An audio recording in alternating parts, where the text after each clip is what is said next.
Hey, am I live? I'm not going to say like or test if I can hear you, but maybe you can tell me if you can hear me in the chat. Hey Terry, hey Jan. Yeah, you're all for now, but there might be more. I see 5 watching for now.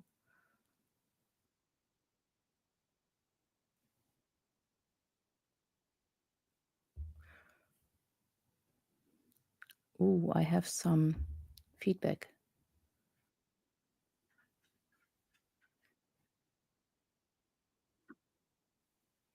Tab. Search tabs.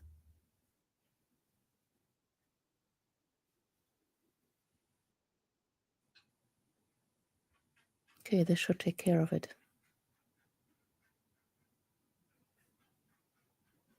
Oh, you can hear me. Awesome. Hi, Peggy. Well, maybe we can start by you writing where you're looking from. Hi, Holly. Hi, Tribe. I know you're in the Dr. Barry community. Ooh, Coach Bronson is there. I'm going to wait until he's in the chair, and then I'm going to add him to the stage. Today, we are going to talk about proper human diet. We're going to talk about exercise. We're going to talk probably about, hey there. So I'm going to add you to the stage now. All right. This is kind of like a weird setup here. Oh, that's better. But now I can't see the chat. Can you hear me? I can't hear you.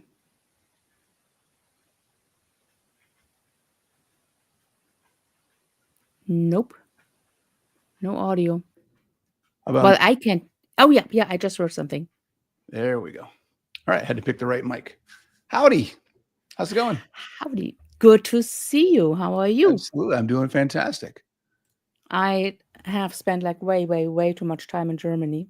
And I think even my English suffered from it. But I'm back.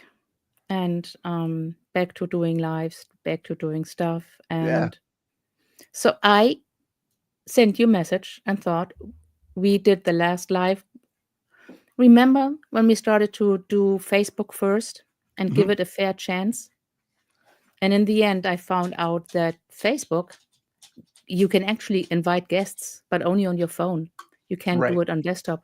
Right. But I thought we had so much fun talking about it. Yeah. Oh, my thingy here just died. Uh-oh. Okay. I hope I can still hear you. Can you say something? A, B, C, D, E, F, G. Nope. Okay. Oh, there's the other one. All the people that are on. Hey, what's up? I hope everybody has a lot of questions today. Okay, this is not connected. You need to say something again. I was just saying I hope everybody has a lot of questions. Yes. Yeah, I hope so too. So BCS is from Michigan. Jeff Palmer is from West Virginia. Jen says we can see you. That's awesome. Next door neighbor. From Indiana. Oh, Peggy says she can hear us both. That's good because this is how it's supposed to work. StreamYard just changed. They have now a black background. So my prompter just doesn't shine at me anymore, which is pretty cool. That is, hey, yes, that is nice, actually. Yeah. Louis, long time no see. I haven't seen you in my lives lately. I'm just saying, oh, Vic is there. Vic is one of the Hey, what's up, Vic? You know him. Cool. I know Vic. Yeah, I mean, okay, who doesn't know him? He's one of the coaches for Dr. Tro. He gets around. Yeah, he's from Canada too. And he lives in Quebec. And I'm not doxing you. So there's I'm not saying where, but he is like the most awesome person to be around. Very great guy, yes. Yeah. So did you have any kind of questions that you wanted to start off with, or are we just waiting to see if anyone has anything they want to they want to Well, ask? I don't have any questions, but actually, hey Janet, yesterday I had a live in the Dr. Berry community. So once a week, I do lives in the Dr. Mhm. Berry community for Okay. the essential level, so Yeah. people don't have to pay to see me. And we talked about exercise. It just Mhm. came up in the live the day before on Yeah. the Dr. Berry Zoom, and so that was like in the pro community, people pay extra to listen to these Zooms. And he talked about exercise. I think he got it all right. But Mhm. because there's like 20, 30 people wanting to talk to him in an hour, he has to cut it short. So the day after, in my life, I talked about primal exercises and Mhm. what to do, how to do it. And it took almost an hour. So we can talk about exercise. I Sure. listened to a video of yours and there was something new in it. It was the 7 motions. So Yeah. the 4 primal exercises are pull-ups, push-ups, squats, and planks. And then you do the sprinting and the playing and Mhm. and mobility and walking and such. I'm surprised But crawling's not on that list it's not as a in the primal primal movement. list. But it Interesting. makes sense because you would be crawling on your knees to go and crouch and I don't know, maybe catch something. Yeah, I feel like in a lot of the primal kind of movement programs that I've seen, I feel like crawling is often something that's on the list. Oh, I just see Lewis says, "What's up with Dr. Berry going live at the same time as you?" Is he? I That's guess where everybody is. we're in a competition now. Here, let me check the yes, sometimes he just pops up live and there's Yeah, sometimes conflict with the coaches in the Dr. Berry community. yeah. We post our lives, but we can't always Oh, that wasn't today. That was yesterday, I guess. oh, that was yesterday. Oh, Yeah. okay, okay, awesome. Yeah, I just talked to him in Vegas and yeah, Lynn says crawling would hurt the knees. It does. I Yeah. was on So, my knees fixing something under the sink, just mhm, so nobody gets like any ideas. yeah. And um, I got up and my knee hurt. And the next day I had a big bruise that Mhm. then first turned blue, then purple, and it hurt for a while. Yeah.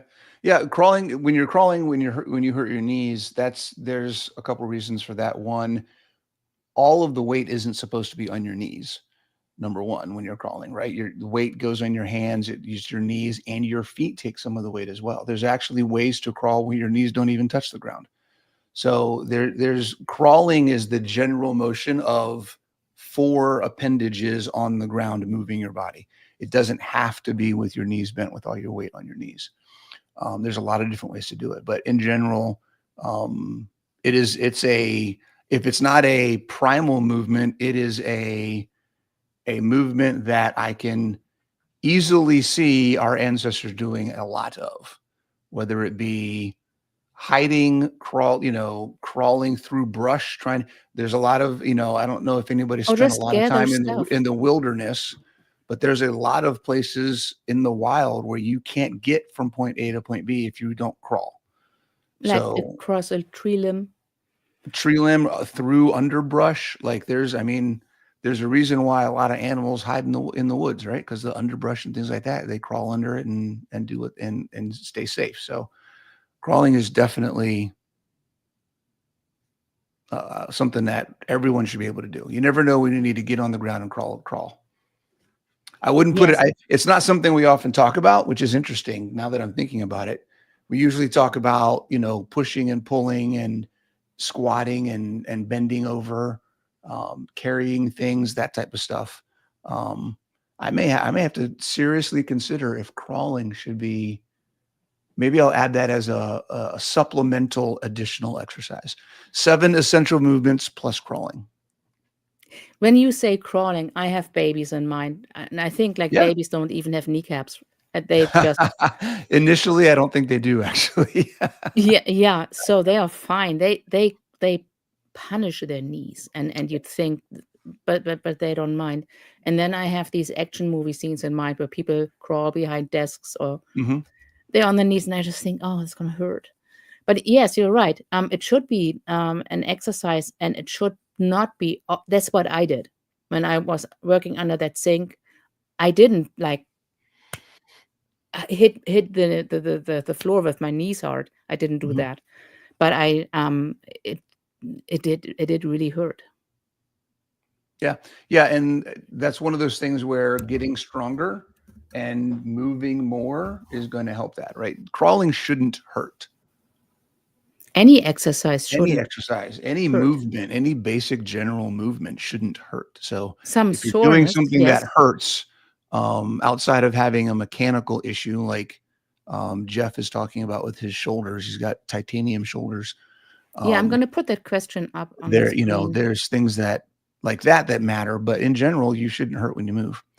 So he Um, says my shoulders are a mess, not just pain, but enough that the doc can only replace with titanium hardware. Exercise to help, less weight and more reps. What do you say, so Bronson? Jeff, the just reading into what you're saying there a little bit, it sounds like you have structural damage that needs to be repaired.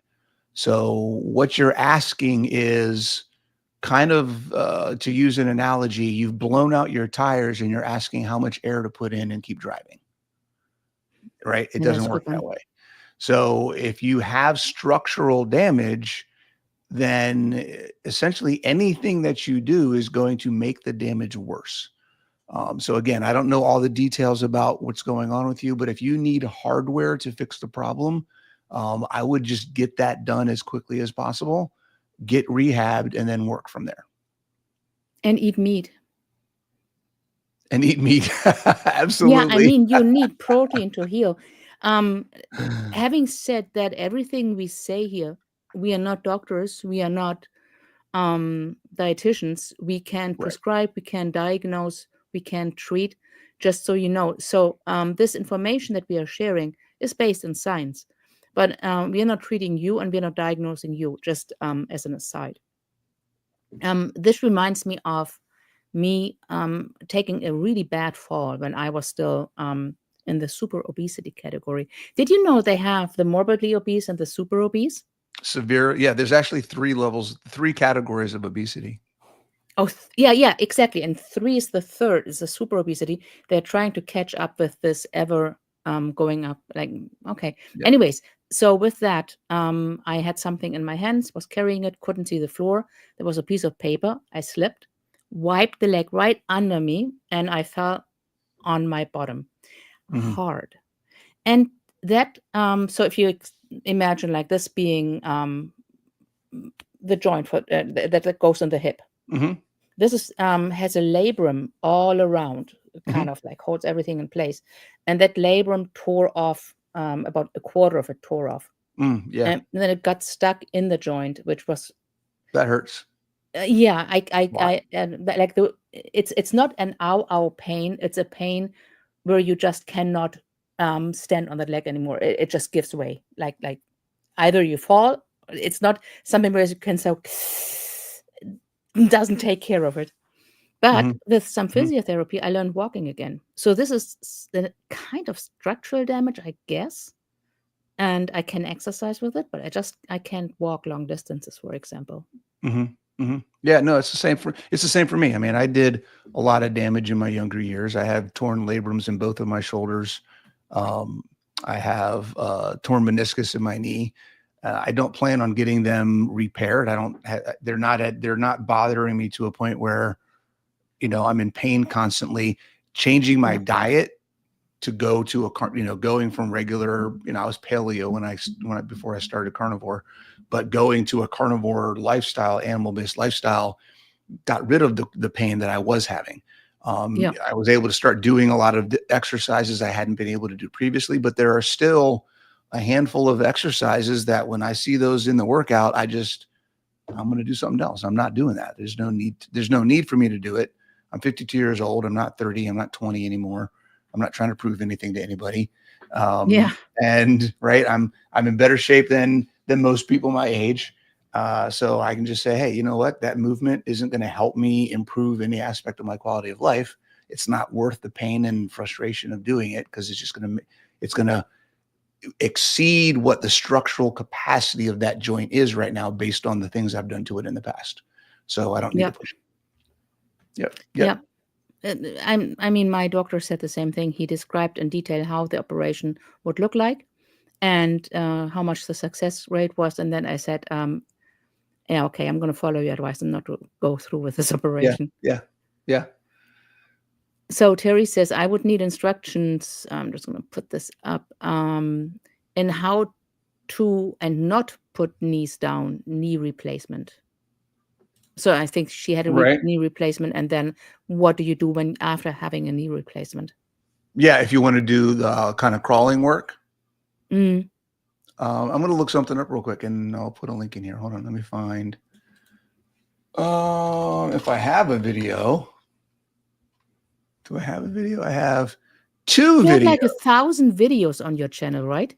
Oh yeah, I've got more than that. Yeah, I've got 2 videos. Let's see here. I've got bear crawl and low bear crawl.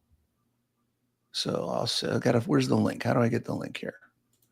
Link 1. So here's a link to one video. Will it go? There's one, and then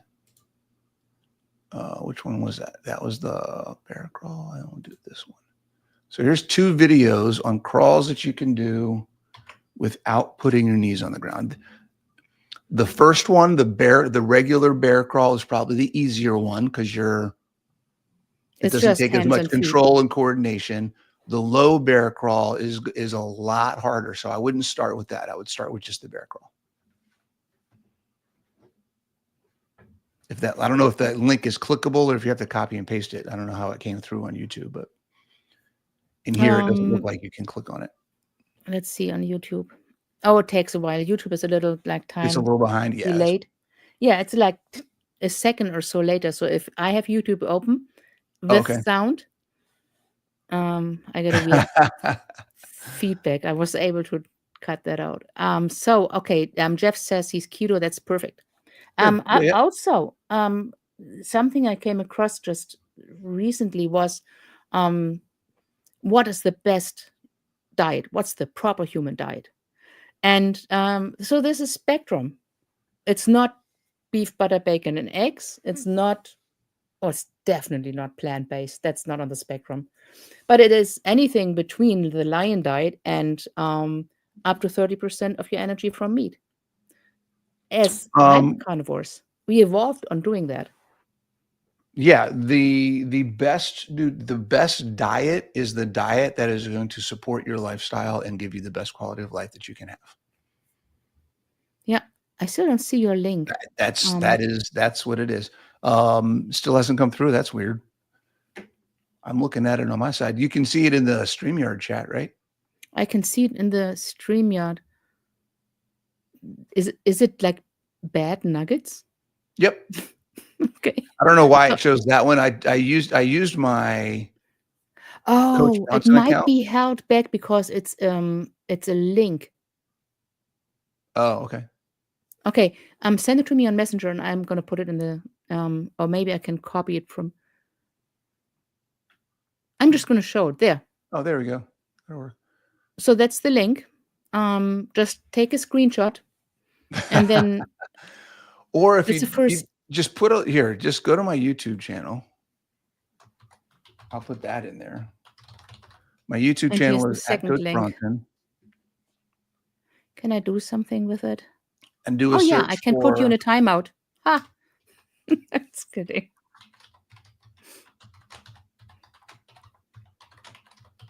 And then if you just search for bear crawl or low bear crawl on my website, those are the 2 videos on YouTube. Yeah, that should work. And also, remind me later. I'm gonna put them in the show notes. Okay. I already have like a few things in the show notes. Cool. I think there was another question. Yes. Jan Part B 1 asked some stuff. Part 1 and 2. Jan says of second 1 of 2. Sorry, I spaced out there. Yep. I'm 61 years old on 4 liters of oxygen due to lung failure. Do I just keep an eye on my heart rate? What would be a safe range so that I don't have an exacerbation that takes part 2 longer than 10 minutes to recover? or your overall thoughts on movement for me and good days. I can do 14 minutes on a treadmill. And I got to say, I've seen her improve on the proper human diet, Mhm. on carnivore, and she's doing amazing, Yeah, yeah. from looking very sick to when you just look at her and she didn't have the oxygen, you wouldn't know she's sick. Mhm. Yeah. I can say, I don't know, again, all this stuff, and I'm not gonna make any prescriptions or anything like that, but I can say that there's a couple things to understand conceptually when you're trying to improve any aspect of your fitness, okay, regardless of the conditions you have, right? There may be a limit because of the lung failure, the lung issues that you're having, on the maximum amount that your body can physically ever get to, right? To intake oxygen and process oxygen. There may be a physical limit. Everyone has a physical limit. Yours may be reduced, right? But the question that we have to figure out is, are you at that physical limit, or do you still have some improvement from where you are now to that physical limit? It's very likely that there's some improvement there. I would guess that there's probably still some improvement to make, which means you could potentially have an opportunity to keep doing what you're doing. If you can do 14 minutes on a good day, just as an example, the concept that I want to talk about is progressive overload. Okay, so the idea that your body will get good at the things you ask it to do. Okay, so if you continually ask your body to perform at 15 minutes on the treadmill at whatever pace or speed that you're going, until the point where that becomes no big deal. I can do that every day if I wanted to, right? Maybe you're at a point now where you can do 14 minutes on a treadmill 1 day a week, 2 days a week. You only have a good day 3 days a week, something like that. If you can get to the point where you can do 14 minutes on the treadmill every single day, that is progress. You're going to see that impact all other aspects of your ability to breathe and process oxygen. Then you can say, hey, maybe I want to go to 15 minutes a day. The trick is increasing how much you're asking your body to do without asking it to do too much so that you set yourself back, which means you have to take small steps forward and wait a long time in between those steps. So it requires patience, and that's the hard part for people, right? You can't say, I'm going to take a step and a step and a step and a step and a step, and then in a week you're trying to go from 14 minutes to 30. That's going to set you back. If you go 14 minutes and say I'm going to take however long it takes me to get to do 14 minutes on the treadmill every single day, then you say, let's add a minute, and then get to where you can do 15 minutes every single day, then add a minute, right?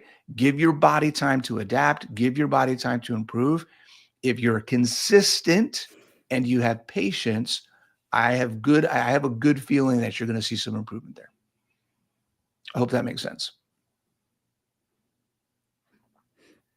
I think that makes sense also from an exercise physiology point of view, Mhm. where you do stress your body, but not to the point that it's overstressed. Correct. I mean, people would come in and say, and that was one of the things that was said, I'm training 3 times a day. And after it turned out, okay, it's 3 different muscle groups. But Right, still, right. um, if you That's do fine, three that's fine. different muscle groups in the same day, then you still have to wait 2 days before you train those 3 muscle Sure, groups again, sure. because they need to recover. Well, there's another aspect of this that I wanna highlight, is there's everything that we do has a physiological and a biological function, right, or impact. So when we're exercising, we're walking, we're trying to improve the physical ability of our body to intake and process oxygen. So when we exercise, our body, the mechanisms, the machinery of our body has to process and do that. Another aspect of that is the enzymatic, the biological functions, the hormonal functions, the chemical reactions that happen in there that are impacted by our nutrition. So when we are going keto, when we are reducing the carbs and the seed oils and the processed foods, then our body actually also improves its ability to process oxygen. So we see this in athletes all the time where, you have athletes who are traditionally taught they need to eat carbs to fuel everything. Well, high performing athletes who think that they are at their physical maximum for VO2 max.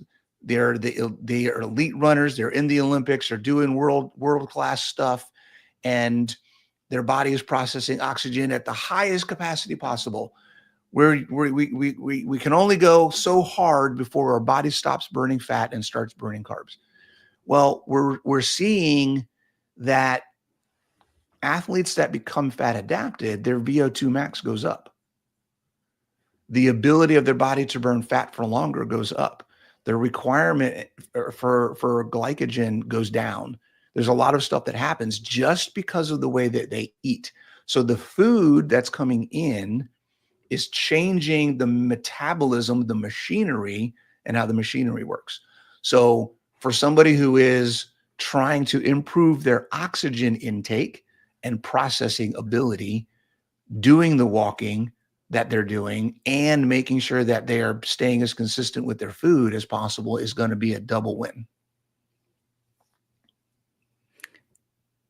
I think you have to slow down that explanation a little Okay. because there was a little bit of nerve stuff in there. I'm just saying. So basically, here, let's make it super easy. When you are fat adapted, your body gets better at using fuel, which means it has to get better at processing oxygen. That's really Oh, all it is. So if yeah, you're yeah, that trying makes to, if you sense. have like Jan has an issue with her lung capacity is reduced. If she wants to increase her lung capacity, she can do that by just staying fat adapted, right? The more consistent that she can stay on an animal-based, whole foods, protein-focused, natural saturated fats, eggs, butter, whatever, the longer she can stay there consistently, the more progress she's going to see in her body's ability to use oxygen. And we all know that saturated fat doesn't cause cholesterol to go No, up not at all. because Not in the slightest. it doesn't cause atherosclerosis. It No, doesn't if it cause did, then heart I'd have disease. died 10 years ago. Well, not only you had died 10 years ago, humanity had died Yeah. millions of years ago. I Millions, mean, right? Thousands of years ago, right? yeah, so I don't know. How long have we been a species? Like 150,000 years or 300,000 It all years? depends on who you talk to. Some people say 2,000, 3,000. So who knows? All right, I'm going to leave that for another discussion. But um, this making fire, eating a certain way, I think it's interesting because a lot of people in this space will say, you can eat only meat. And you're true. If we are just true carnivores, and most people don't know the definition of hypercarnivores, which I find interesting because Mhm. hyper sounds more than just carnivore, but it's Mhm. actually the opposite. It's Right. yeah, Well, again, depending on who's creating the definition. yeah. I don't know who did create the definition of I hypercarnivore. think in the scientific community there are tiers. Like there's tiers for everything. Everything's got a name and Like a low carb is 130 right. grams of carbs, Yeah. and Well, hypercarnivore is up to 30% plants. That's what. right. Not saying that That's what's everyone needs current. to eat That's plants. what's yeah. That's what's commonly accepted as the definition for hypercarnivore. 70% animal base. Yeah. Yeah. I don't. Doesn't matter to me. I don't care. I think if you try to label yourself, you limit yourself. That is true because people get dogmatic Mhm. and they will say, I'm a carnivore and I'm the better carnivore because I don't drink, I do drink coffee because I don't drink coffee and you do. So I'm the better carnivore, kind of like similar to people being vegan.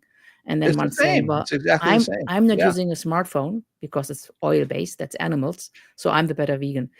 Right. No, we are not shackled into one way of thinking. We can make, and I'm not talking about cheating.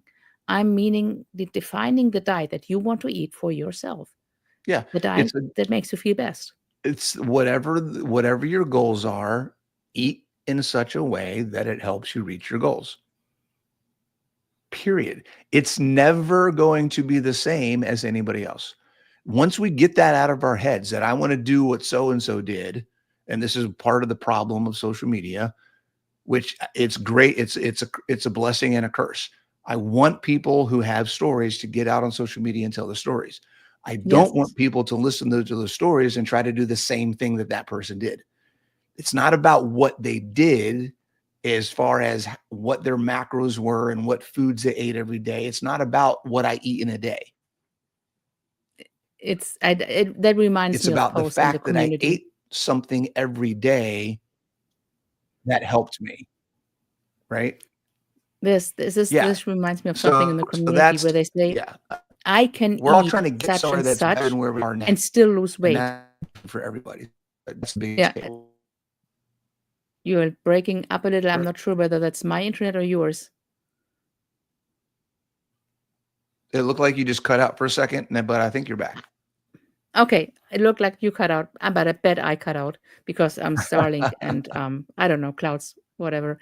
No, I have Ah, this discussion in the groups often. Like someone says, "Well, can I eat just one piece of cake?" Or they're not asking for cake actually, but can I eat such and such? And then someone will sure. say, "I eat it and I'm fine. I'm doing fine." And this is like not helping No, because no, it's not. exactly of what you just said. Yeah. Okay? Jeff says I'm cutting out, so maybe that was me, not you. Oh, yeah. Jeff says you were cutting out. Ah, Aha. sorry, Jeff. But I'm gonna scroll back a little because I think we missed a Okay. Cheryl says hi. I say hi back. Hey. What about I'm just gonna bring this up. What about stretching before and after activity? Types to do or don't do? Yeah.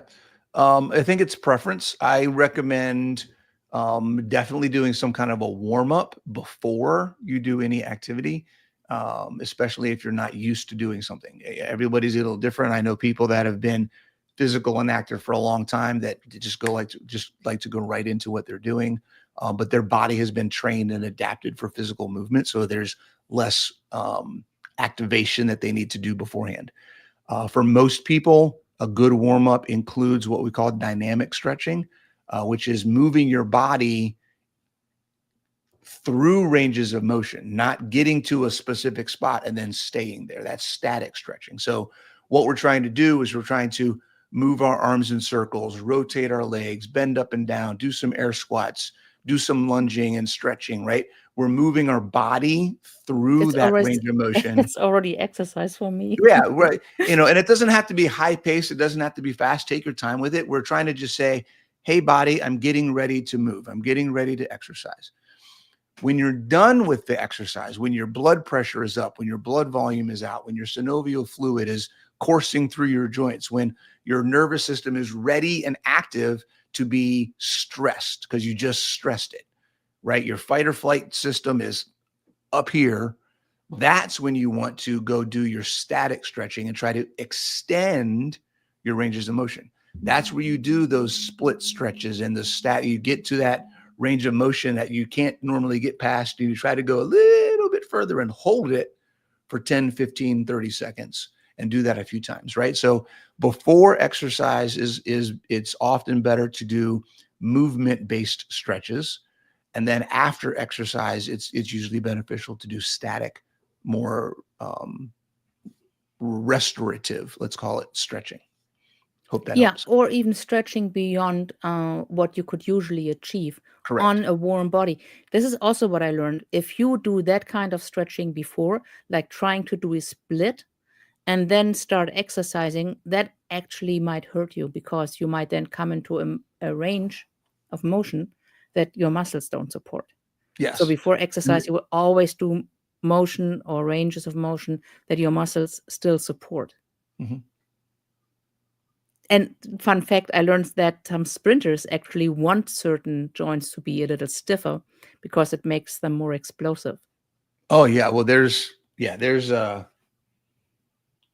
I was just actually watching a video today. There's a seminar summit that I've been watching on for strength coaches this weekend that started today. And one of the sessions was the speaker was talking about that for strength coaches in sport. And I think this is a good thing for everyone to understand is that from a regular person, we see these athletes and we're like, oh my God, they can do amazing things. They're not healthy. That's They right. don't move well. They move well for their sport. Most athletes, unless their sport requires a broad range of functional movement, most athletes have severe movement dysfunction. Many athletes have severe metabolic dysfunction. They are eating and training so hard and so specifically for the things that they're doing that they are out of balance with their health. So the discussion was about the decoupling or the split.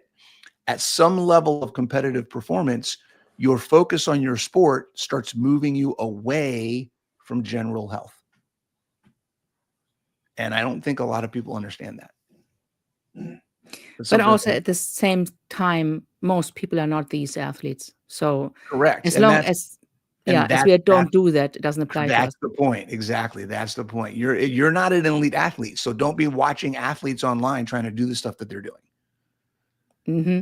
That's the takeaway from that. Absolutely. The pictures came into my mind of people who do these eating competitions. That's also not us. I don't know if that's an athlete per se. No, well, it is kind of a competition. So It is. It is for sure. For sure. I'm going to bring the next question up. What's a good pace to expect to build reps and muscle on BB and E for a 30-year-old male just started working out 5 months ago, 1 week carnivore? Absolutely. There's no way I could answer that question. Unfortunately, there's a couple things, and here's a couple reasons why. BBB and E doesn't tell me how much protein you're actually getting. It just tells me that what you're eating. So the Yeah. amount of protein that your body might need in order to build from where you are now is a whole different conversation. Okay, BBBE is great as far as saying, hey, at least I know I'm getting some protein. I know I'm getting the fat that I need. I'm not getting a bunch of junk. That is a movement in the right direction, and that will help you build muscle. But there's other things that go into that. I don't know what kind of workouts you're doing. I don't know what your sleep is like. I don't know what your daily stress management looks like. There's a whole bunch of things that goes into building muscle. Understand that if you want to optimize your ability to build muscle, more protein is probably better. Again, if you're getting 200 grams of protein, 250 grams of protein a day, I'm not saying get more than that, right? On average, for someone who's trying to build muscle, I recommend 1.1 to 1.25 grams per pound of body weight. So if you weigh 150 pounds, somewhere between 150 and 200 grams of protein a day is probably going to be good for you, Is right? there an upper limit for protein? No, Like something that kidneys can't handle? not really. You're not. There is, but you're not going to do it. It's just The going to be too physical ability of satiating. a human being to eat that much protein at one time is Same with highly, salt. It's highly unlikely. self-limiting. Yeah, it's self-limiting. Unless someone really tries, and people do, but we won't talk about that on YouTube. Yeah, no. Um, Yeah. yeah, in general, what I learned like on Primal Fitness thingy Mhm. is if you do reps and have a weight that allows you to do reps between 5 and 15 times. No, is that a set or a rep? In Not a quite. set. So 15 reps In would a be set, in a set. yeah. So between 5 and 15 is the sweet spot. Less than 5, the weight's too heavy. More than 15, the weight's too light. And then you do like 3 or 5 reps of those, Mhm. with a little bit time in between, like 5 minutes or so, Yeah, it's really whatever rep scheme as a you want to starting point. pick. Yeah, whatever rep scheme you want to pick, just make sure that you are you have a goal, just like the walking 14 minutes on the treadmill.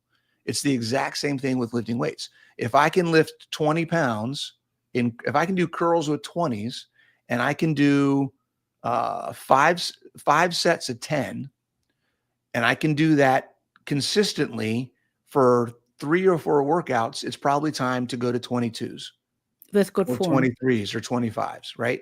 If you can do the same weight in the same workout, then either add the weight or add the reps, right? So maybe here's one of my favorite ways to help people grow their strength in the gym with weight training. Whatever rep scheme you start with, max out that rep scheme and then knock down a couple reps with more weight. So here's an example. If you can do 20-pound curls and you can do 5 sets of 10 reps, 10 curls in a row, take a break, 10 curls, take a break, 10 curls. If you can do that 5 times, then the next workout, try to do 25 pounds 6 times for 5 sets, right? That's going to be harder. It's more weight. You're going to do less reps. But if you can do all 6, then you know next week when I come do this, I'm going to do 7 reps. Somewhere between 6 and 10, you're going to hit a point where you can't finish all 5 sets at 10 reps.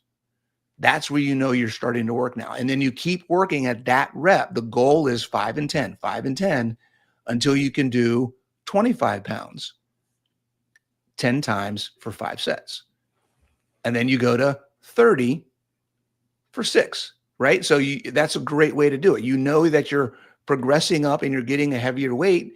You're dropping how many reps you do until you can work those reps back up. Then you go heavy, it's going to drop down, right? So the process of getting stronger requires that you get weaker.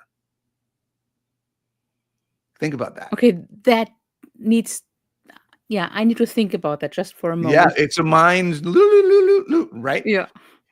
Because here's the thing, when you're looking at, I can do 20 for 10, but if I go to 25, I can only do 6. Yeah, that's right, because you're weaker at that weight. You have to get stronger at that weight until now you can do 10 again. I want to add one thing. Yeah. You have to keep good form. If Always. you do the Always. last 2 or so, like just leaning in and not really Yeah. being, it has to be with good form. And Absolutely. Well, the that's other your thing, delimiter. That's your yeah. delimiter, right? So when your form breaks down, that's when the reps stop counting. And the other thing is what we talked about earlier, pain. If your joints hurt, just stop. Don't do any more. If your muscle hurts, that's to be accepted. They're sore. They're going to be sore, and they're going to be sore the next day and the day after. But if they hurt to a point where you feel like, okay, this isn't right, this pain shouldn't be there, Yes. also stop. Listen to your body. Exactly. Sure. So I'm gonna hide this, and Got a Dennis bunch said, of "I'm good cutting questions. out because I'm in Canada." Yes, of course.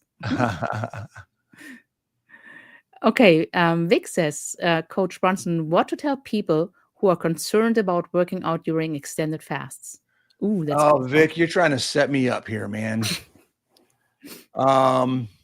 Okay. This may be controversial. I don't know how everybody here feels about fast. If you are trying to improve metabolic function with a combination of nutrition and working out, then you want to optimize your body's ability to benefit from the workout by getting adequate nutrition, not fasting. It has been shown many times through studies that fasting reduces the benefit of exercise. Okay. So you're not getting nutrition. Your body needs nutrition to manage the stimulus of the work and then recover from the work. The only way it can do that if you're not feeding it is by breaking down your tissue, which is the opposite of building metabolic function. Do you need a pre or a post workout then? No, if you're fasting, he said extended fasts. Yeah, If you're extended fast. fasting, if you're doing a 72-hour fast, what's the point of working out? And this is Okay. one of the reasons why I don't recommend extended fasts in general. I am not a proponent in most cases. I have used fasts very sparingly with clients in the past, very strategically, but I think they are way overdone. particularly thinking about the ketogenic diet being a fasting mimicking diet, it seems kind of redundant to me to be keto and then fast at the same time. Well, I can say something to that regard. Mhm. I did keto for 7 months Mhm. and I was not able to get off insulin. So before I started keto, I was diagnosed with type 2 diabetes. And within a year or so, I was on insulin. And Mhm. I didn't even think twice about it because I thought this is how my diabetes is going to be managed. And I'm just going to shoot insulin. And Mhm. never thought twice about it until my glucose levels went way out of control. Anyways, I started keto and my glucose dropped Mhm. and my insulin requirements dropped. And then they slowly crept up again until I was back to 50 units a day. But Mhm. my A1C was still great. Couldn't get off insulin. And I thought, oh, well, that's part of the disease. Mhm. Until I heard about Jason Fung. And he Mhm. said, no, actually, if you have insulin shots, you still have way high insulin. It's not good. The insulin is causing damage. And that's when I started fasting. Two things: I was fat adapted, so I wasn't hungry, I Mhm. didn't snack, and I was ready to do that. So that fasting in combination with keto is what then got me off insulin in 2 weeks. That's awesome. Yeah, that's awesome. And again, like I said, Yeah. there are some cases where it can be used strategically. And I Mhm. think that, if that worked for you, that's fantastic because it's all about what works, right? But it's not extended fasting, it's daily intermittent fasting. So I'm just skipping breakfast. Right. Maybe that's So the yes, and thing. there's a big Extended difference between fasting, I don't like it. yes, and intermittent fasting is different. Here's the way I look at intermittent fasting. I look at intermittent fasting in my practice, most of the people that I work with, when they're eating enough food in the right quantities, the right food in the right quantities, they naturally intermittent fast. They don't even have to think about it. Their body just does it. Yeah, they And eat that's 2 what I meals. see happen in most people. So intermittent fasting, I think if you're eating what you need to be eating and you're providing your body with what it needs and you're moving and you're exercising and you're active, your body will intermittent fast naturally. Some people may need to do it on a schedule to get things started and get into a routine and a habit. But I don't, but extended fasting is a different, I think is a different thing. I'm not a proponent of it. I think we could do a whole nother talk on extended fasting. We And I can. wrote I just about it. wanna add I wrote a whole chapter in my last book, Body Confident. If you guys know about my last book, I wrote a whole chapter comparing the difference between exercise, because here's another aspect. If you're exercising, you're also getting the same benefits as fasting without fasting. So there's a lot of things that you can do to get the exact same benefits of fasting without having to fast and starve yourself. and interestingly, if you take metformin, and I'm not telling anyone to get off metformin, but it does kind of nullify some of the benefits of exercise too. Dr. Stephen Phinney Which talked makes about it that. more important to exercise if you're on it. That's right too, because you cannot just say, "Oh, it's not worth it anyway." Right. No, It's Dr. not gonna Stephen do as Phinney, good. Well, then you need to be doing it more. yeah, Dr. Stephen Yeah. Phinney is not a fan of long-term fasting. He says like 48 hours. I think 72 is like the max. Yeah. But then you'll break down lean tissue. And some people say, well, lean tissue, that's also water. And yes, probably. If it's not But actually, if it's they the don't. same thing happens when you go keto. So what's the point? There isn't y- here's the Yeah. thing we talk about specifically extended fasting, and this is where we can move on to something else after this. There is not a single benefit that anyone has been able to show me on the benefits of extended fasting that do not match one for one with the benefits of being a ketogenic person. Yeah, I would agree with that. And not to cut this short, but I Yeah. actually do agree. Let me see here. This is more of a comment. Peggy Okay. says, just started PT for tendonitis in my right hip joint. No idea how that happened. Don't think diet will help. When changed way of eating over a year ago, I had pain in knees, which is now long gone. Happens. It's a The, story I hear every single day. Yep. the I love it. tendonitis, I can do like one stupid movement and not think about it.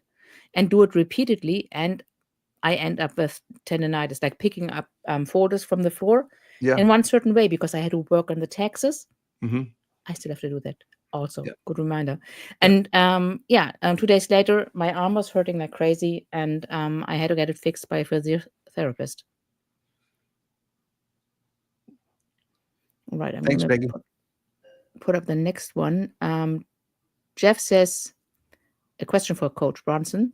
Did you ever experience a stall? If so, what did you do to move around that? I lost 50 Oh, pounds in 5 months. Then it just stopped. I yeah. exercised, Great question. carbs more than 40, veg, meat, eggs, bacon. Yeah. Okay. So the first, let's see, what stalls have I had? I've been doing this for so long, it's hard to remember all of Well, the the things that have stall happened. it has to be. I had a stall for almost 2 years, Yeah, and I that's a knew stall. I That's knew a stall. something was up, and there was thyroid, and there was other issues too. Um, so if you don't lose weight for a month, that's not a stall. But how long does it You know, say? you're going right where I was going to head. I was going to say, like, I like to I'm say telling you, we read on a each other's short, minds. yeah, the short end of the scale of defining a stall, it was 6 weeks. Anything Yeah. under 6 weeks, then I'm just like, keep doing what you're doing. Right. There might be something going on because here's the thing. You could be doing everything that you need to do from a nutrition and exercise perspective, but for some reason you're not sleeping well, or you have some added stress. Maybe it's tax season or your house just burnt down. Who knows? There's something going on at work and your cortisol is all whacked. Right. So there could be a cycle of something going on in your life that even though you're doing all the right things, because of that cycle or that season or whatever's happening in your other areas of your life, it's affecting your body's ability to shed fat.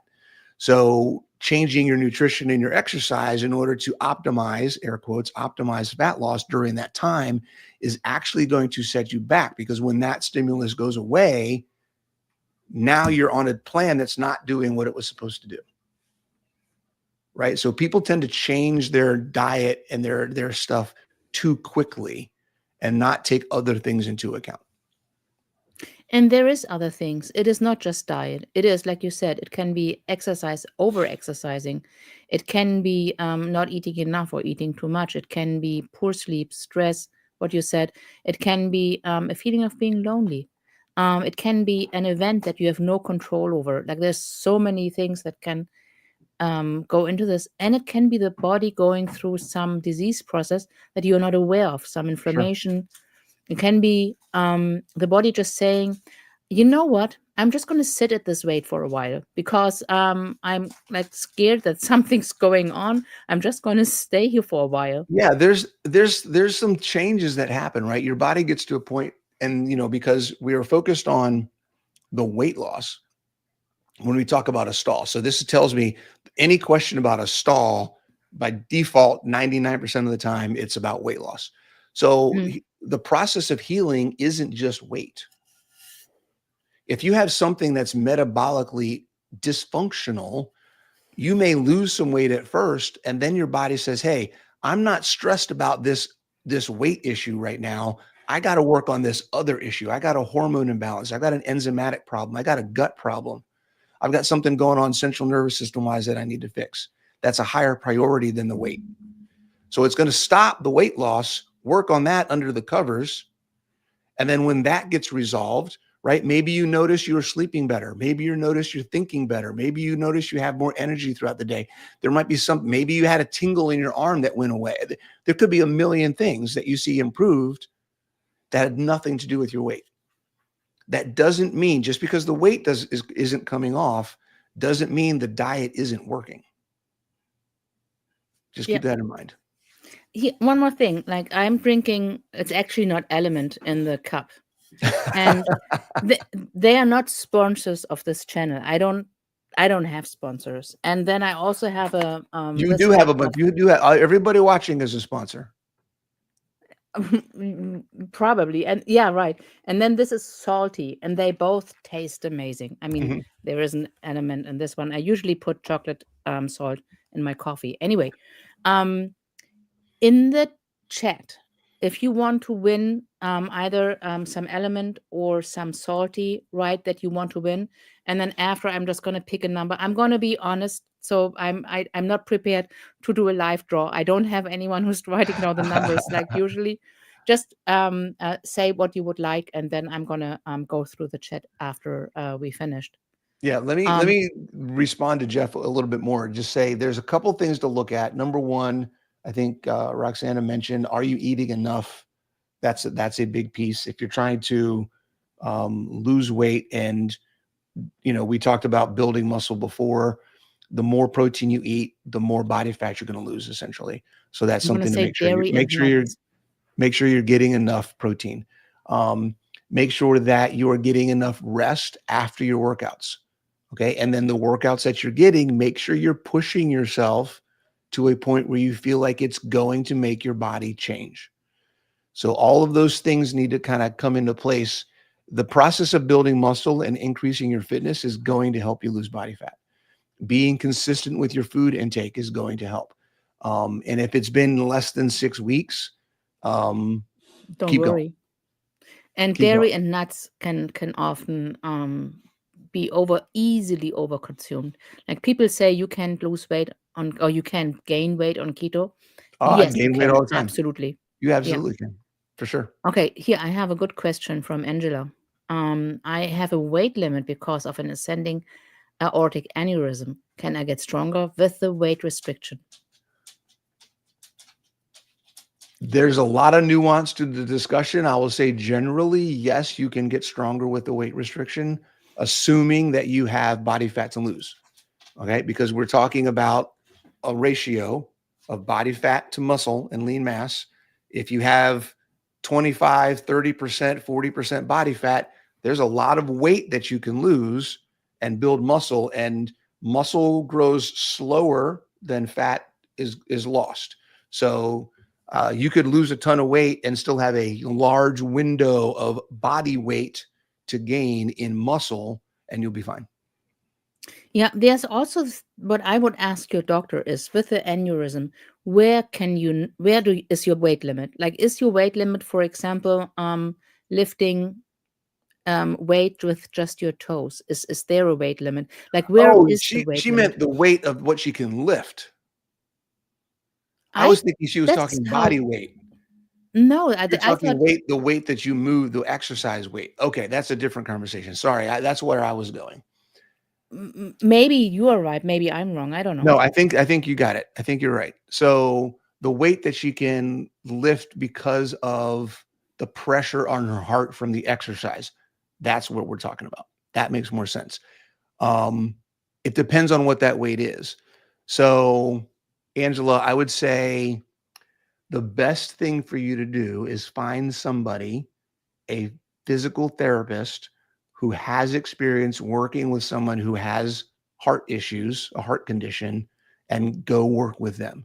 Many physical therapists have training in cardiac support and equipment and can work with your doctor if need be, because they are also a medical location facility.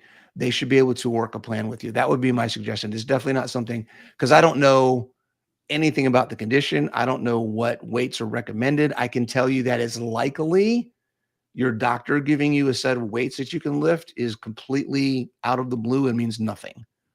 So you want to That work with a could physical be, yes. therapist who has experience and can say, your doctor said 5 pounds, you can do 15, right? But working with someone who's got that experience in person would be my recommendation. Yeah, I will do that too.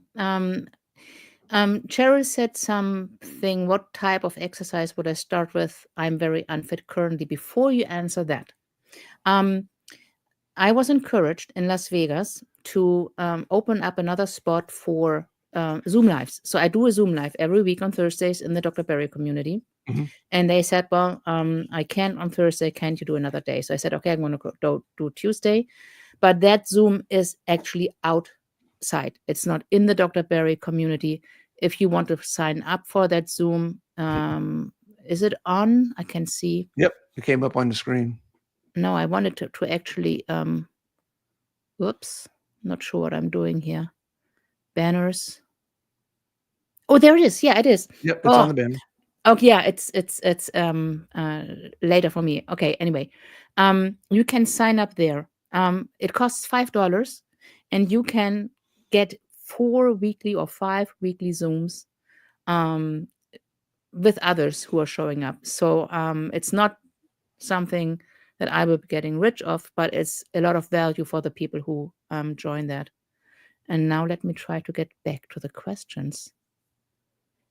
Ah, I shouldn't have clicked Going this. back to Angela's question real quick. She said she has a weight limit of Yes. 40 pounds.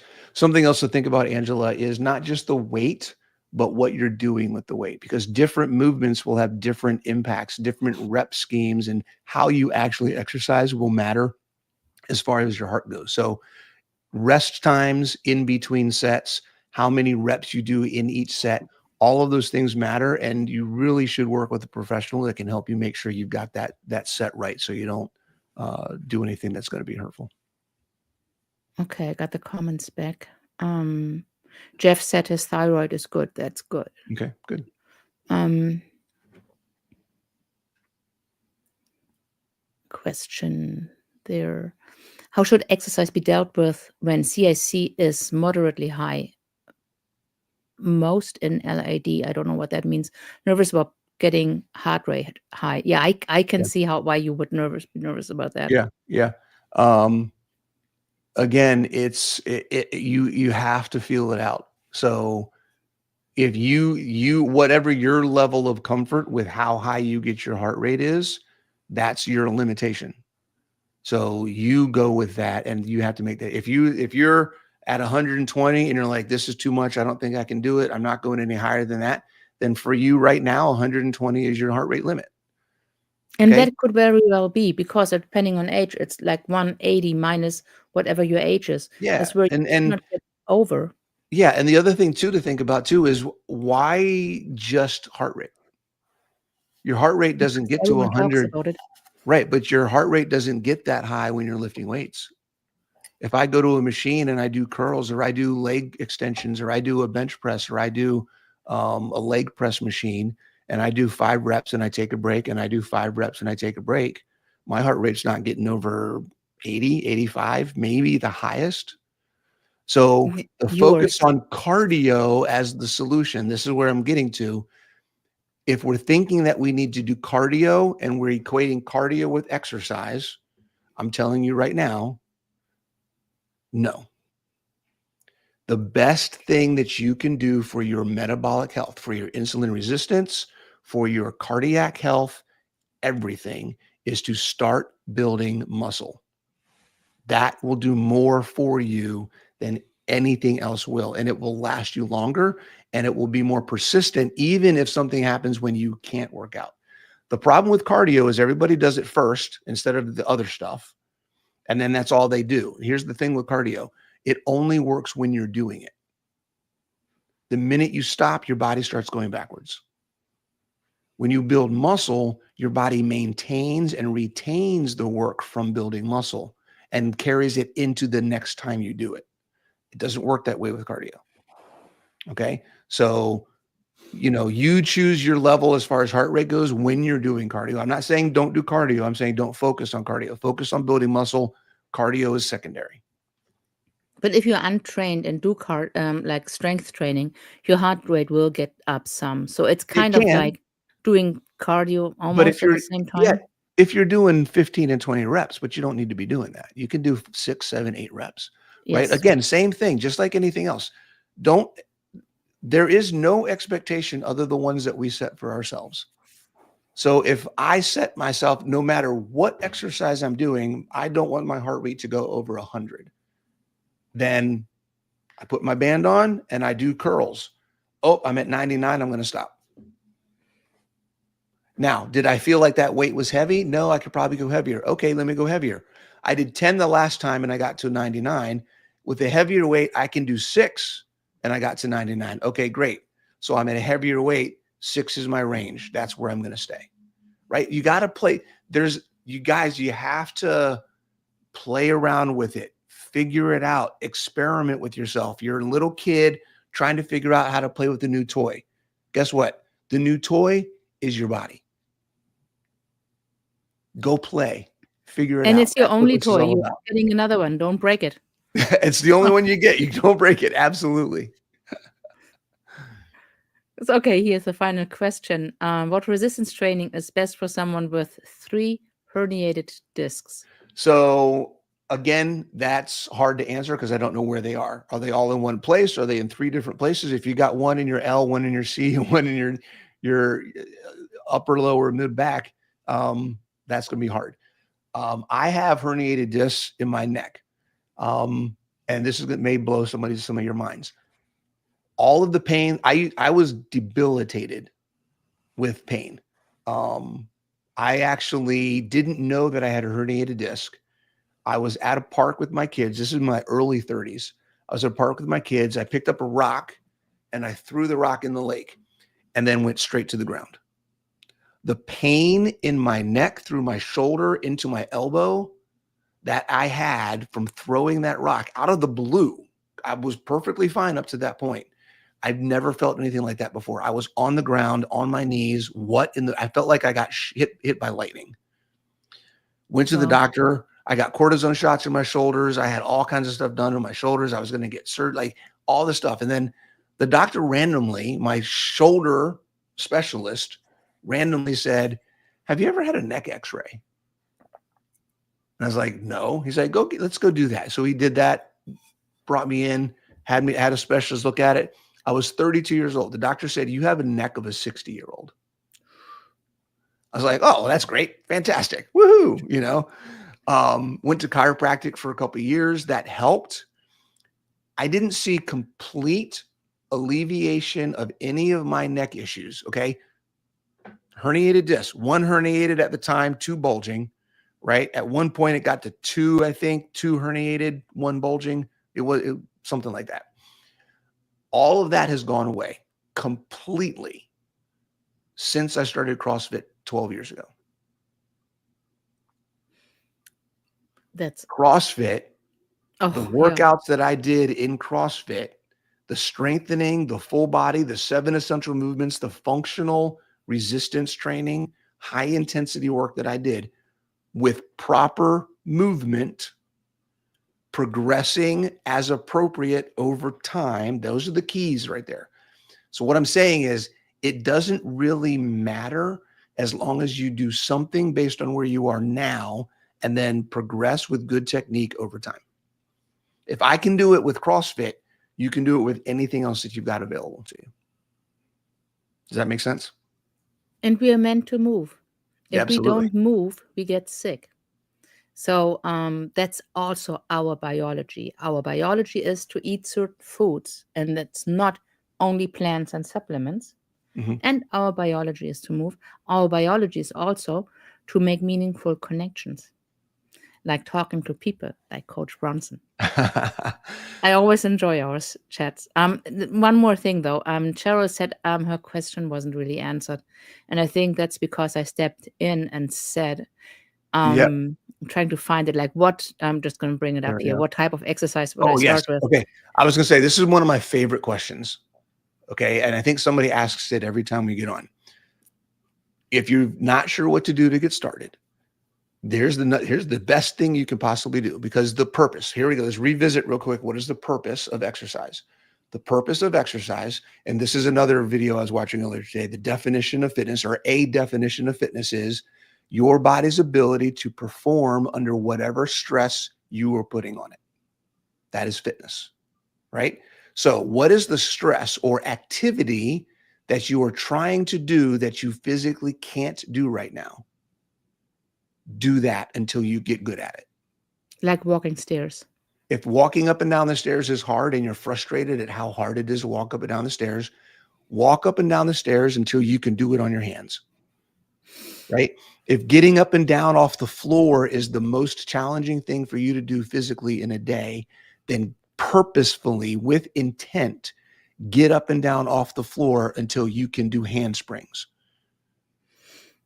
right? That is your fitness. That is your routine.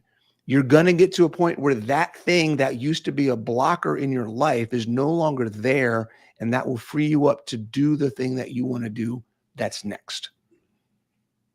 I have the image now in my mind of someone laying on their back, putting the legs up and then jumping up. Woo! Chucky Chan. Yeah, okay. Well, okay. Awesome. We are over an hour. I would say we will continue this another day. Sure. And thank you everyone for showing up. Absolutely. Check Nice the meeting everybody. check the show notes. I'm going to add a few links after. And I would say until next time. And Bronson, just hang on for a little bit. Okay, sure. All right. Bye bye.